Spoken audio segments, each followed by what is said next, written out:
The whisper implies intimacy or secrecy. Stage 1 Whispered Puzzle. We must consider the source's motivation.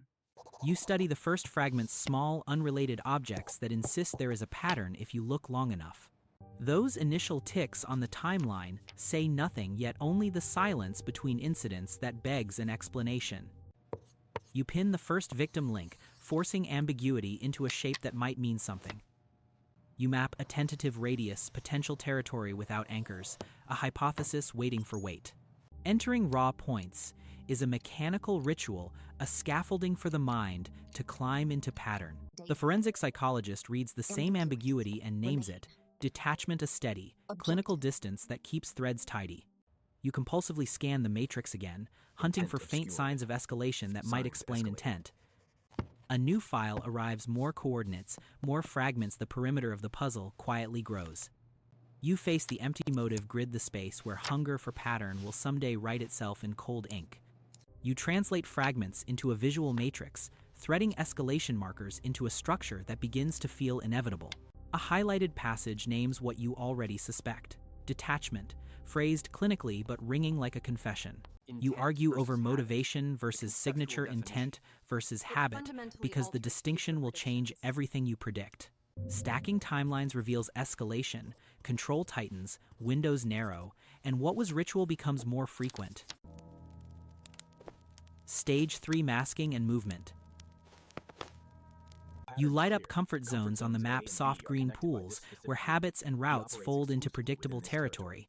Route analysis lays out repeated movements. The same streets, the same turns, small preferences that anchor mobility. The file catalogs social masks and rehearsed alibis, a choreography designed to make presence feel ordinary.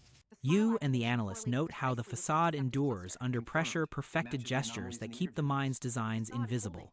A single anomaly appears on the strip, a tiny slip that betrays mounting internal strain. You let the signature object anchor the rules, a deliberate motif rehearsed until habit feels like doctrine. Just a button. The ordinary object becomes a fulcrum, a tiny ritual that holds the pattern together. You project the next escalation onto a blank wall, rehearsing the moment ritual tips into movement. You arrange identical pieces with obsessive care. A micro tremor betrays a fissure in the pattern's perfection. You sketch a private geographic profile on fogged glass anchor points and heat zones mapped inside your head. The city's rhythm reads like data, pedestrian flows, and openings folded into a behavioral grid. You test expressions in the mirror, smoothing edges until your performance slips unnoticed into daily life. You assign invisible markers to dates, windows of activity chosen for maximum anonymity. You walk the route in your mind, rehearsing turns, obstacles, and escape paths until they feel inevitable. Mundane items become tools of disguise, ordinary things that conceal intent by blending in. You cross-check signatures against routes, ensuring new movements don't fracture the established habit pattern. You scan crowds for soft targets and contextual cues, a cold calculation of vulnerability and opportunity. The selected neighborhood folds into your matrix, quiet streets that read like predictable opportunities. You script plausible alibis in shorthand, practice narratives meant to survive casual scrutiny. From a parked vantage, you watch an entrance, calculating camera angles and blind spots like coordinates on a map. The strain of holding multiple faces becomes physical, a fatigue that threatens to split rehearsed composure. You dissect a recent exchange, refining manner and tone so your camouflage feels less like theater and more like skin. Your hand-drawn chart connects movements and habits, a private schematic of control.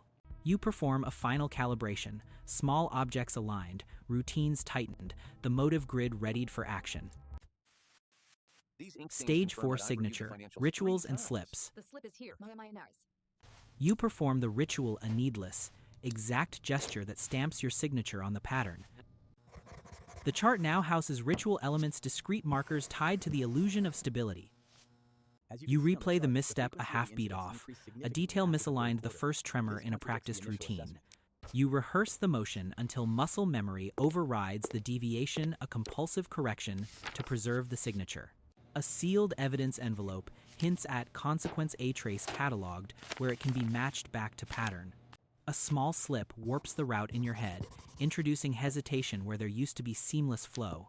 You scan for changes in the environment, new cameras, lingering glances evidence that scrutiny might be shifting toward you. You comb motive grids for the origin of the error, a crack in detachment, or a flare of obsession that altered timing. A red X marks the breach, a sterile symbol for something that will ripple outward in consequences. You perform composure flawlessly in public, rehearse gestures masking the internal unraveling. You redraw territorial lines in a rush, attempting to outmaneuver a logic that is catching up to you.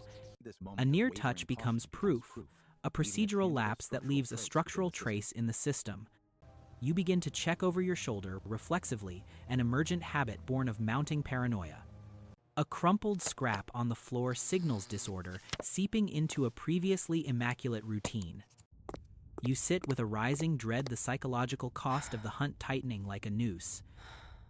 An analyst points to a cluster on the board, the slips connect, and the pattern sharpens into detection. A highlighted line in a transcript captures the moment your social camouflage faltered under scrutiny. You detour without reason, a small avoidance that betrays perceived pursuit as rain begins. A fleeting glance at children playing reminds you of normalcy, a momentary, unsettling contrast to your obsession. Your hand trembles as the lock clicks, a tiny, audible consequence of the mounting psychological toll. The open binder and an unfinished profiling radius suggest a pause, not an end. The urge for pattern remains, patient and cold.